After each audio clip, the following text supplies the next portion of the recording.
মধ্যপ্রাচ্যে চলমান সংঘাত ও হরমুজ প্রণালী ঘিরে বাড়তে থাকা উত্তেজনার প্রভাব সরাসরি পড়েছে বাংলাদেশের সামুদ্রিক বাণিজ্যে।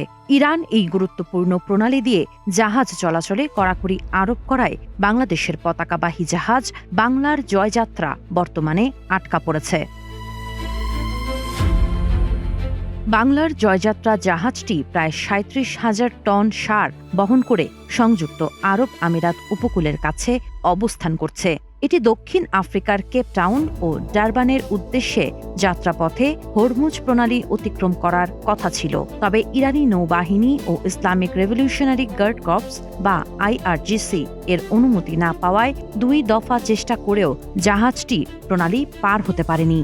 একই কারণে একটি বিদেশি পতাকাবাহী তেলবাহী জাহাজও বাংলাদেশে পৌঁছাতে ব্যর্থ হয়েছে।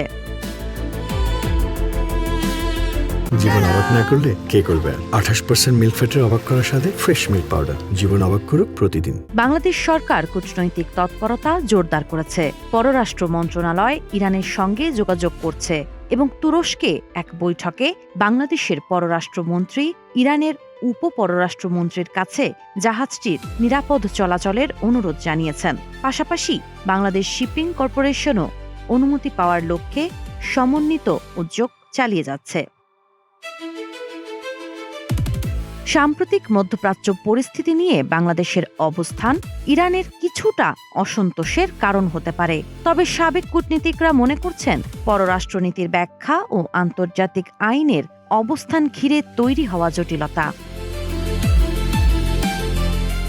হরমুজ প্রণালীতে এমন অনিশ্চয়তা আন্তর্জাতিক বাণিজ্যেও প্রভাব ফেলতে পারে। বাংলাদেশ আশা করছে দ্রুত সমাধান হবে এবং জাহাজটি নিরাপদে গন্তব্যে পৌঁছাতে পারবে। সাবা খান, নাগরিক প্রতিদিন।